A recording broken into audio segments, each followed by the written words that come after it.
इतिहास के पन्नों में कुछ ऐसे नाम होते हैं जो समय की धूल में कहीं खो जाते हैं, लेकिन धूल को हटा दिया जाए तो जो चेहरा नजर आता है उसकी चमक सूर्य से भी तेज होती है। कहानी है उस राजा की जिसे कश्मीर का सिकंदर या अलेक्जेंडर ऑफ कश्मीर कहा जाता है। कहानी है एक महान सम्राट के गौरवशाली इतिहास की, जिसका साम्राज्य भारत से लेकर अफगानिस्तान, तजाकिस्तान और तुर्कमेनिस्तान तक फैला हुआ था, जिसने अपने पराक्रम और रणनीति से मध्य एशिया तक हिंदुस्तान का परचम लहराया।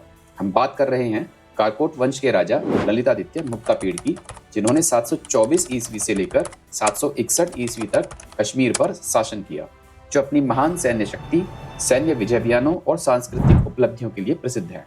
जम्मू कश्मीर में अनंतनाग के पास स्थित ऐतिहासिक रूप से महत्वपूर्ण हिंदू मंदिर मार्तंड सूर्य मंदिर का निर्माण इन्हीं राजा ने कराया था। ये मंदिर सूर्य भगवान को समर्पित है।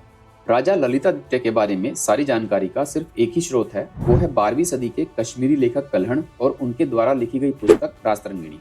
कल्हण 12वीं सदी के एक कश्मीरी लेखक थे। राजा ललितादित्य के बारे में सारी जानकारी इसी पुस्तक राजतरंगिणी से मिलती है। राजा ललितादित्य मुक्तापीड़ वो महान सम्राट जिसे इतिहास लगभग भूल ही गया था। कल्हण ने यह पुस्तक लिखकर इस राजा के बारे में अगर ना बताया होता तो शायद ही इनके बाद इस राजा के बारे में कोई जान पाता। अल बरूनी, जो एक फारसी इतिहासकार था, उसने मुत्तई नाम के एक कश्मीरी राजा का जिक्र किया है। ये राजा ललितादित्य ही थे और मुत्तई शब्द मुक्तापीड़ का संशोधित नाम है। चीनी पुस्तक शिनतांगशू में भी राजा ललितादित्य का जिक्र किया गया है, लेकिन मुतोपी नाम से, जो मुक्तापीड़ का ही अपभ्रंश है। इतिहासकार मानते हैं कि ललितादित्य का साम्राज्य भारत के सबसे बड़े साम्राज्यों में से एक था और गुप्त वंश के खत्म होने के बाद सबसे बड़ा साम्राज्य इसी राजा का साम्राज्य था। 8वीं शताब्दी का वो दौर जब भारत विदेशी आक्रमणकारियों से जूझ रहा था, उस समय भारत छोटे छोटे राज्यों में बटा हुआ था। उसी समय कश्मीर की धरती पर उदय हुआ कारकोट वंश का एक सूर्य राजा दुर्लभवर्धन के वंशज और राजा प्रतिपादित्य के पुत्र राजा ललितादित्य। 724 ईस्वी में उन्होंने कश्मीर की गद्दी संभाली और भारत की सीमाओं को एकजुट किया, अपने आसपास के राज्यों को संगठित किया और सैन्य शक्ति और संस्कृति का संतुलन कायम किया।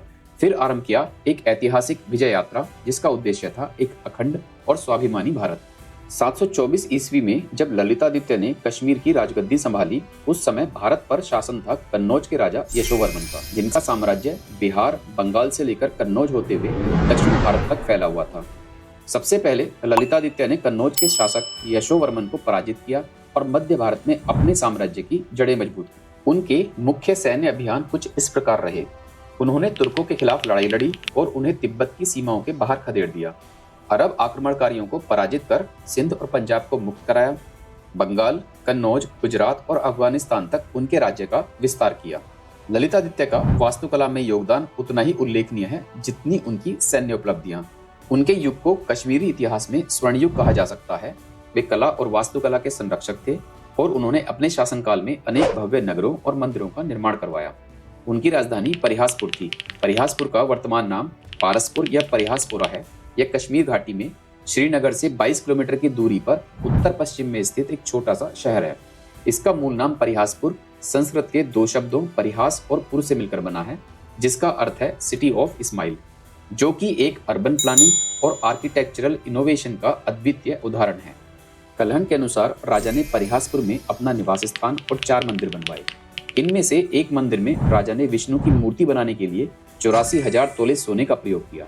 इसके अलावा 62,000 किलो तांबे में बनी बुद्ध की एक प्रतिमा, जो कल्हण के अनुसार आकाश तक पहुंचती थी, मतलब बहुत ज्यादा ऊंची थी। 14वीं सेंचुरी में सुल्तान सिकंदर ने इस शहर को पूरी तरह से नष्ट कर दिया और आज के समय में यहाँ सिर्फ अवशेष ही बाकी हैं। आर्थिक विकास की बात की जाए तो राजा ने कश्मीर के व्यापारिक मार्गों को सिल्क रूट के साथ जोड़ दिया, जिससे मध्य एशिया और भारत के बीच व्यापारिक संबंध और मजबूत हुए।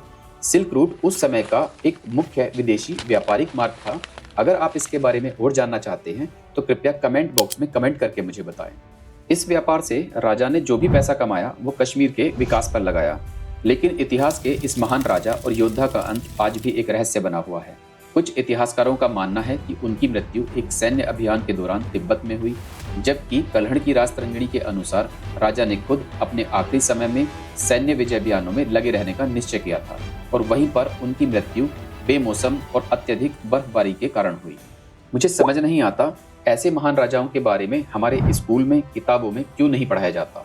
दोस्तों, ये थी कहानी कश्मीर के महान राजा ललितादित्य मुक्तापीड़ की, अगर आपको मेरा ये वीडियो पसंद आया हो तो मेरे चैनल को लाइक और सब्सक्राइब करें। मिलते हैं अगले वीडियो में। जय हिंद, जय भारत।